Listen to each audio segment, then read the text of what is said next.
lhe dou as boas-vindas ao Autoconsciente, um podcast que fala de vida interior para você se entender melhor. Eu sou Regina Gianetti, instrutora de Mindfulness, a sua repórter da alma, compartilhando reflexões e ações para uma vida com mais autoconsciência. A minha intenção é que ao terminar um episódio, você se sinta melhor do que quando começou.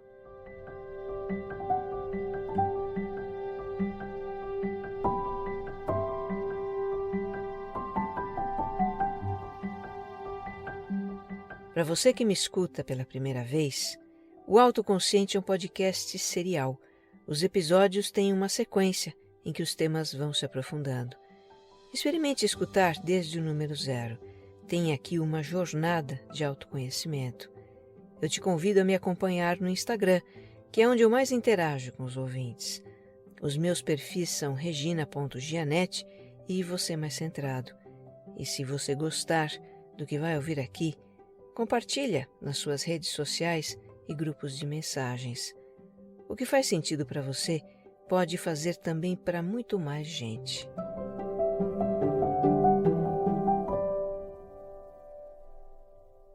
Episódio 103. Necessidade de descanso.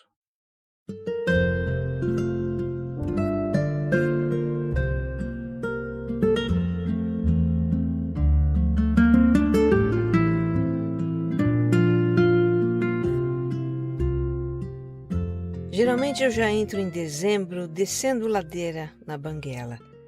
Além de ser fim de ano no calendário, é um fim de ano também pessoal. Eu aniversario no dia 10 deste mês. Então normalmente eu começo dezembro naquele clima de fim de feira. Afinal eu estou concluindo um ciclo de vida e já emendo no clima geral de liquidar a fatura do ano. É uma época em que geralmente bate em nós a sensação de cansaço. Com a proximidade das festas, das férias, deve ter algum fator psicológico aí também. Agora, especialmente neste final de ano, eu me percebo bem cansada. Olha, nem os meus exercícios físicos diários, que eu gosto tanto de fazer, eu estou conseguindo manter. Não me sinto disposta para isso. A minha sensação é de energia baixa. Da preguiça de sair de casa. Eu estou querendo meio que me encostar num barranco, sabe assim? E não é só um cansaço físico, é principalmente mental. Tudo que exige concentração, como escrever, parece que requer mais esforço. E o meu rendimento não está lá essas coisas. A atenção e a memória também acusam o meu cansaço. Eu estou meio avoada, esquecida. Ando esquecendo de fazer algumas coisas que normalmente eu não esqueço. E teve coisas que eu fiz dobrado, porque esqueci que havia feito. Por exemplo, outro dia eu me vi com uma pequena montanha de batata doce na minha cozinha, porque comprei 2 vezes.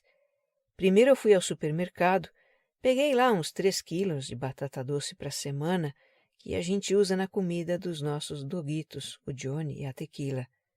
Na sequência eu fui à quitanda e peguei o mesmo tanto, de novo. Eu simplesmente não me lembrei de que já havia comprado. Quando eu vou guardar as compras, eu encontro aquela montanha de batata doce. Eu não acreditei. Parece até que eu estou revivendo aquela fase da vida de anos atrás, quando eu deixei de apagar o fogo de uma frigideira e fui dormir. É a antológica história do omelete, do episódio 0. Naquela época eu estava muito dispersa, desfocada, internamente desorganizada. Foi isso que me levou a praticar a meditação, e a meditação me deixa realmente mais centrada. Bom, eu não deixei de praticar desde então, e penso que a causa de estar mais avoada na fase atual tem a ver com o cansaço. Então eu comecei a refletir e pesquisar sobre a nossa necessidade de descanso, de sono, de não fazer absolutamente nada, e isso me trouxe algumas descobertas interessantes. Nestes tempos de comércios abertos 24 horas, linhas de produção que nunca param e entretenimento ininterrupto, nós perdemos a noção dos limites do nosso corpo, da nossa mente, da nossa energia vital. E vamos combinar, Depois de 21 meses de pandemia e tudo que a gente passou, tem passado, aliás, porque as nuvens de incerteza ainda não se dissiparam, quem é que não está precisando descansar? Eu sei que, como eu estou nesse momento de resgatar e valorizar o descanso, eu vou compartilhar aqui sobre isso com você.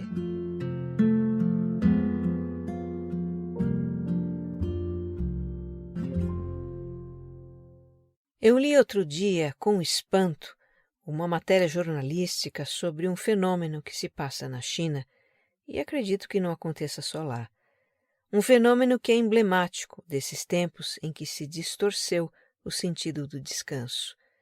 O título da matéria é A Vingança da Hora de Dormir dos Jovens Chineses que Trabalham Demais.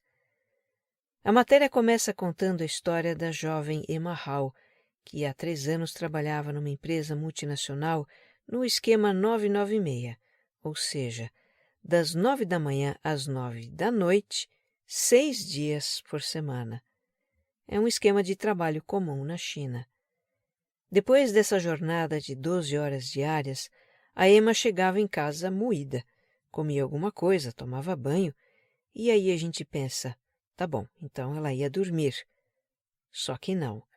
Ela ficava acordada até depois da meia-noite, surfando na internet, lendo notícias e vendo vídeos.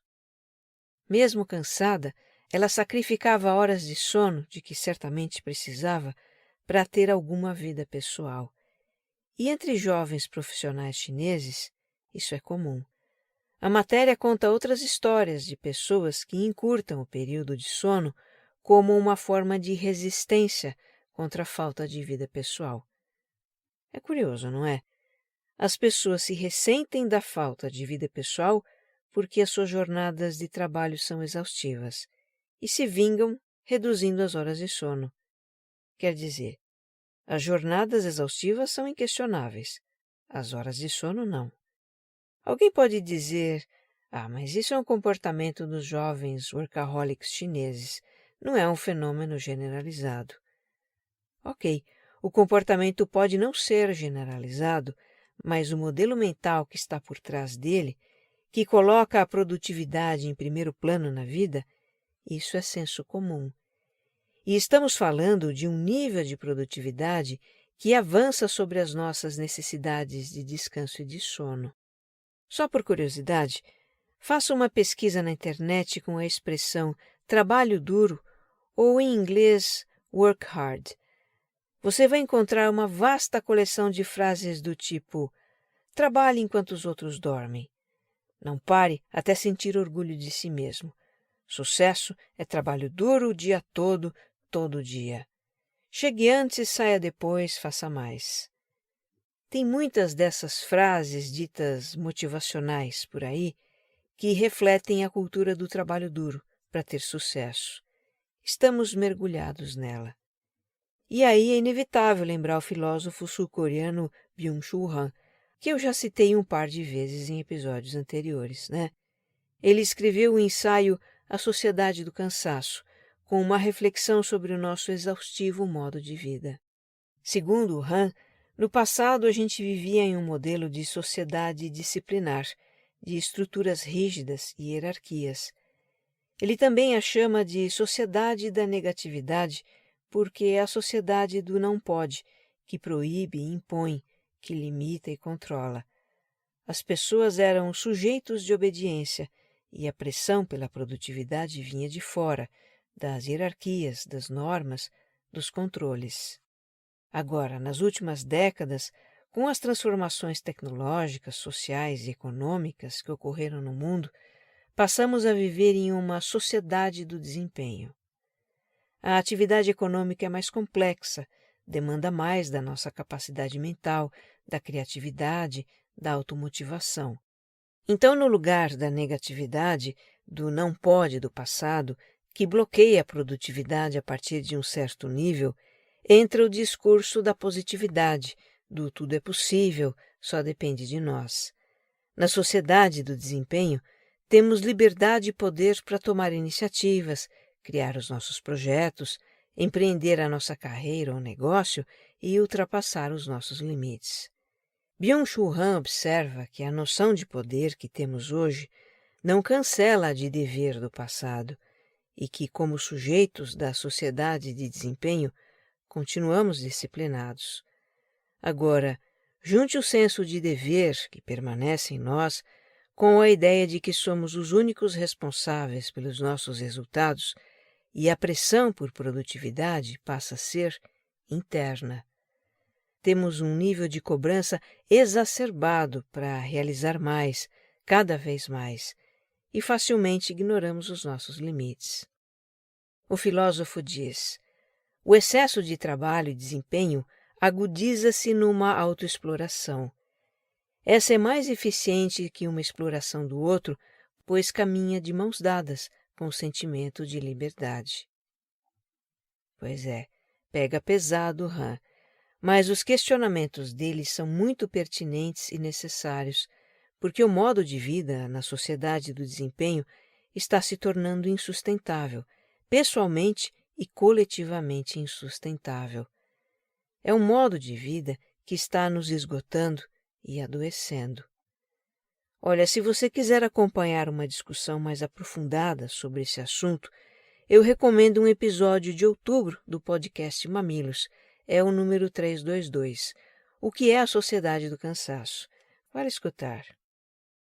O ponto que nos interessa aqui é o seguinte: será que sacrificar o tempo de descanso e sono vale a pena? Será que temos a dimensão do prejuízo que isso nos traz?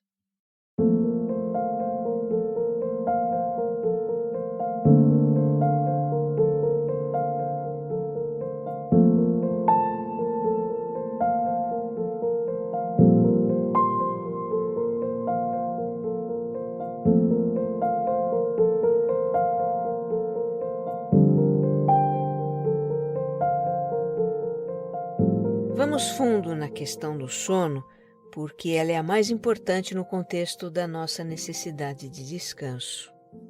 Dormir menos do que a gente realmente precisa, uma noite ou outra, vá lá, é comum acontecer. Mas dormir menos do que o necessário continuadamente, isso nos desgasta em vários aspectos e cobra um preço muito alto da nossa saúde, qualidade de vida e também da produtividade. Tem um neurocientista britânico chamado Matthew Walker, que se especializou nesse assunto. Ele é autor do livro Por que Nós Dormimos? E com base em farta pesquisa científica, ele rebate ideias muito comuns sobre a função e a importância do sono para a nossa vida. Ideias como: a vida é curta para passar um terço dela dormindo. Dormir demais é preguiça. Dormir 6 horas por noite tá bom. No final de semana a gente desconta o que não dormiu na semana, e outras nessa linha.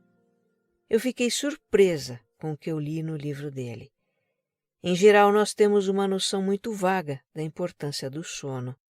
Segundo Matthew Walker, dormir é a ação isolada mais eficaz que se pode fazer para restaurar o cérebro e o corpo todos os dias. O sono reabastece o sistema imunológico, prevenindo infecções e nos protegendo contra todo tipo de doenças, inclusive o câncer, regula o metabolismo, ajusta os níveis de insulina e glicose no sangue, regula o apetite e o microbioma intestinal, preserva o funcionamento do sistema cardiovascular, baixa a pressão sanguínea e mantém o coração em boa condição. Durante o sono, o cérebro passa por uma profunda limpeza e organização, fisiológica e psíquica, que preserva as faculdades cognitivas e a saúde mental. O Matthew diz que não há um só processo vital do nosso organismo que não seja beneficiado pelo sono. Então, por aí a gente pode ter uma ideia dos prejuízos que a insuficiência de sono traz. Ela compromete em algum grau o bom funcionamento desses processos vitais, desregulando o nosso organismo. Aqui vai um dos exemplos de desequilíbrio orgânico citados pelo livro. Eu transcrevo aqui um trecho. Talvez você tenha reparado que sente mais vontade de comer quando está cansado. Isso não é coincidência. A insuficiência de sono eleva a concentração de um hormônio que nos faz sentir fome. ao mesmo tempo em que refreia aquele que gera satisfação alimentar. Apesar de estar satisfeito, você ainda quer comer mais, o que é uma receita comprovada para o ganho de peso. Quando tentamos fazer dieta, mas não dormimos o bastante, ela se prova inútil, já que a maior parte do peso que perdemos é de massa corporal magra, não gorda. Mas dos males, este ainda é dos menores, viu?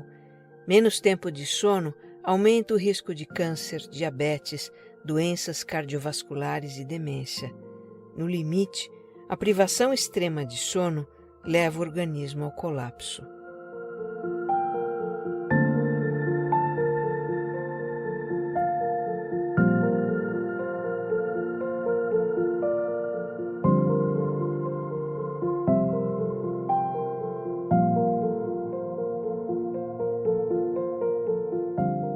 A gente vai explorar agora alguns efeitos da insuficiência de sono para o cérebro.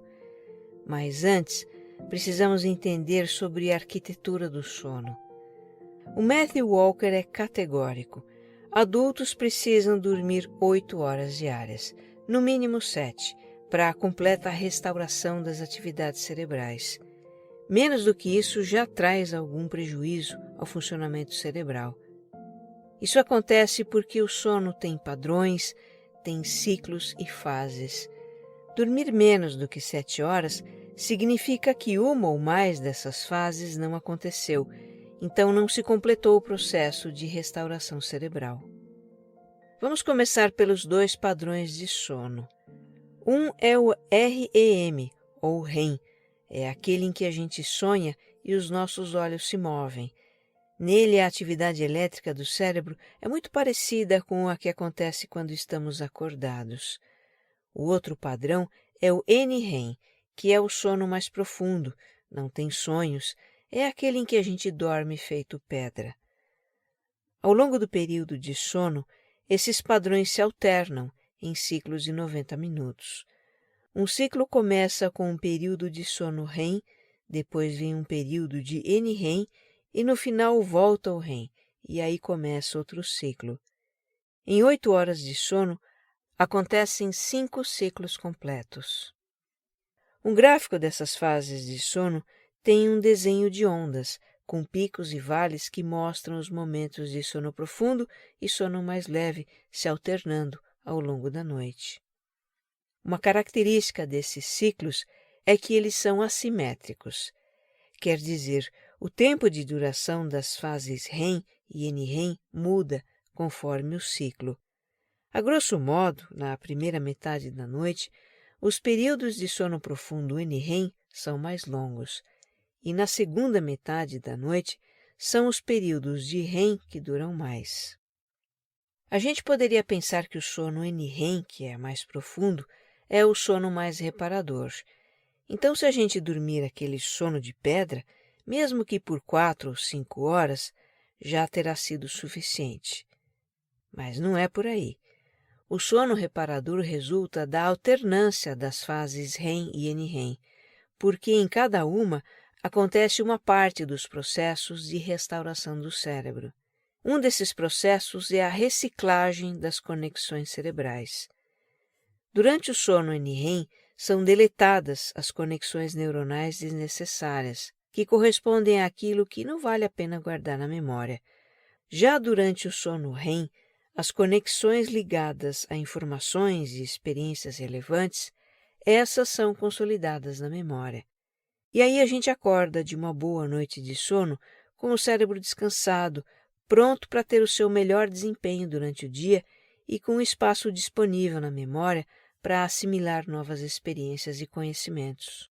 Por outro lado, uma noite de sono insuficiente compromete a nossa capacidade de concentração e assimilação de informações no dia seguinte.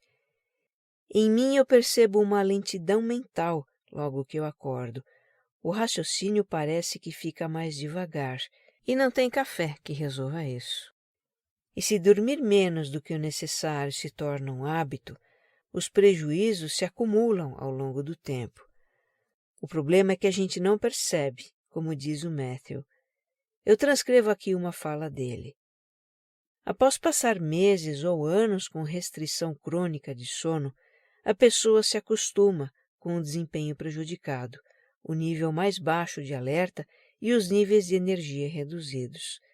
Essa exaustão de baixo nível se torna a norma aceita, ou o ponto de referência.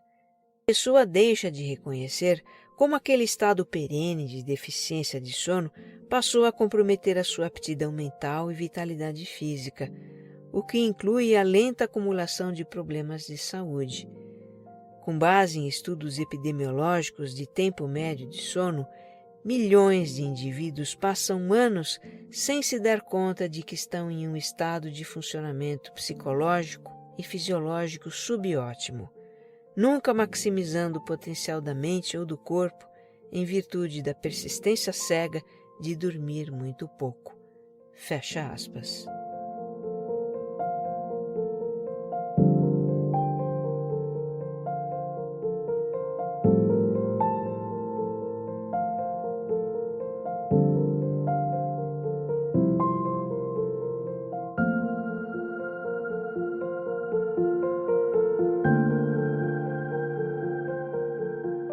Como eu disse antes, eu fiquei surpresa com as informações desse livro.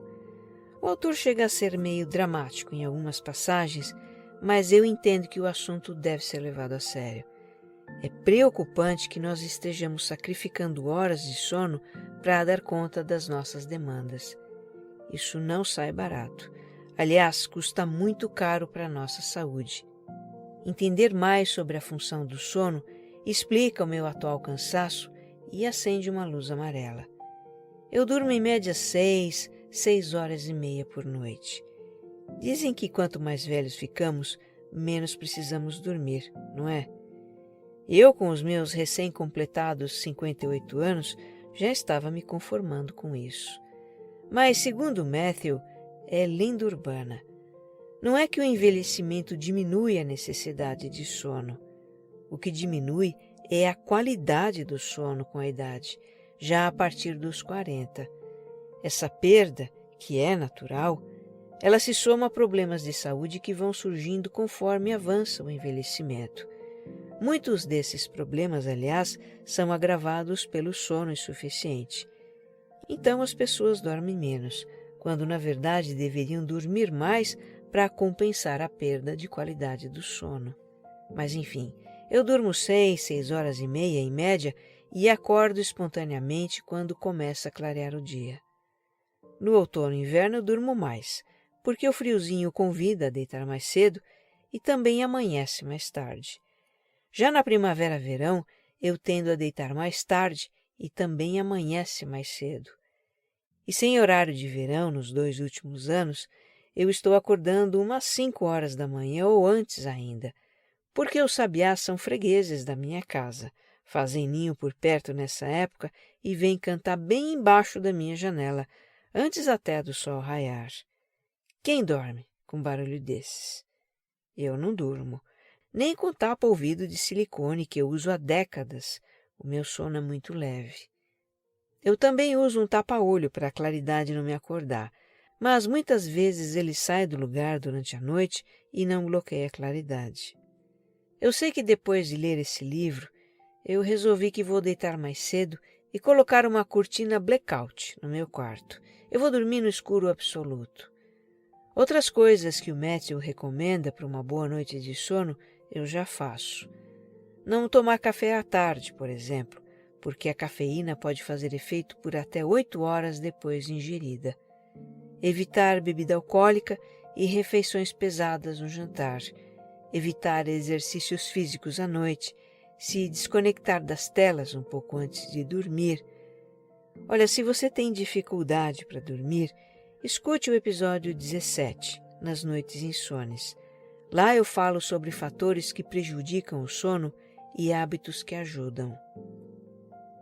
Preserve o seu sono, porque ele é muito precioso. Esse 1/3 da vida que nós passamos dormindo não é um desperdício. É um tempo necessário para a gente aproveitar ao máximo os 2 outros terços, aproveitar com saúde e também para ser produtivos no trabalho.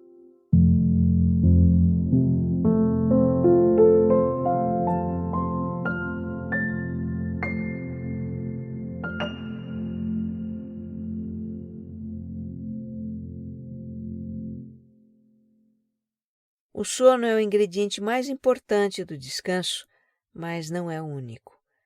Temos ainda o lazer, a diversão, que também são importantes porque geram bem-estar e relaxamento.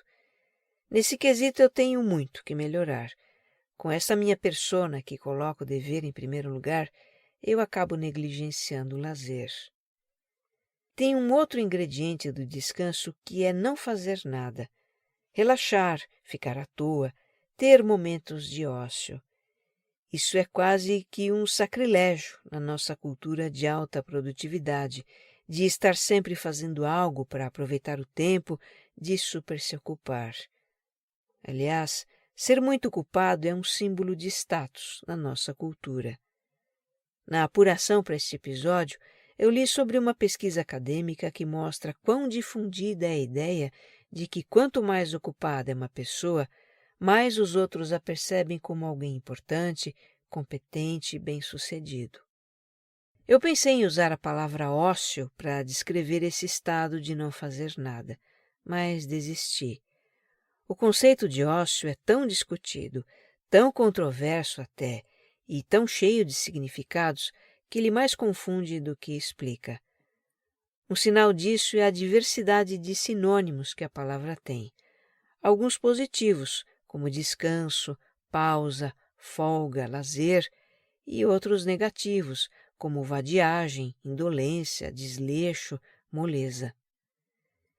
Eu queria uma palavra para um momento assim, de debruçar na janela e sentir o sol bater no rosto, de deitar numa rede e ficar curtindo o seu balanço, ou estar na praia vendo as ondas, sentindo a brisa e o cheiro da maresia.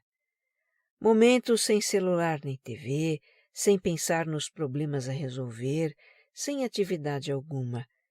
Apenas relaxar o corpo, ficar em silêncio e descansar simplesmente. Eu pensei também em chamar esses momentos de contemplação, mas essa é outra palavra com muitos significados. E buscando uma palavra mais apropriada, eu encontrei um livro da escritora e jornalista polonesa Olga Meckin, justamente sobre esses raros momentos. O título é Niksen, Abraçando a Arte Holandesa de Não Fazer Nada. Niksen, N-I-K-S-E-N, é uma palavra holandesa que significa não fazer nada, e no livro não foi traduzida para o português.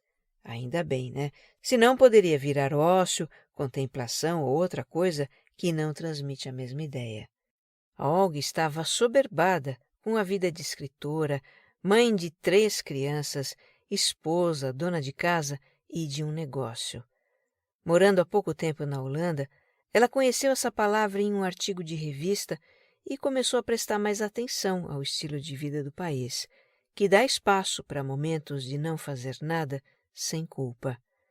No livro ela conta sobre a cultura da Holanda e compartilha suas reflexões, apurações e conversas sobre Niksen.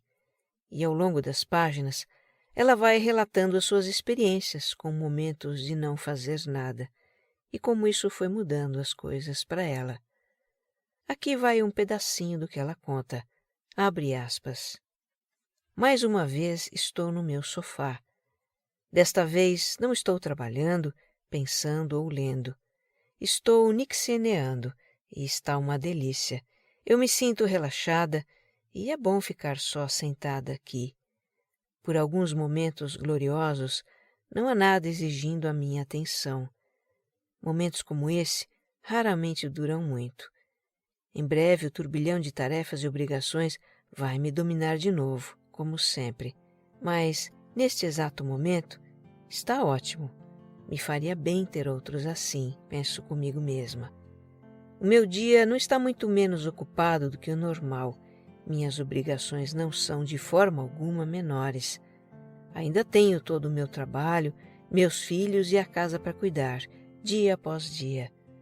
Mas, de algum modo, depois desse breve, mas poderoso momento de pausa, eu me sinto mais bem equipada para lidar com tudo o que se espera de mim. Fecha aspas. Que neste final de ano, e não só, mas todo dia, você se permita descansar. O descanso traz bem-estar, melhora o humor, revigora as energias. O corpo fica mais disposto e a mente mais clara. Nosso descanso é sagrado. Que você descanse bem. Um abraço.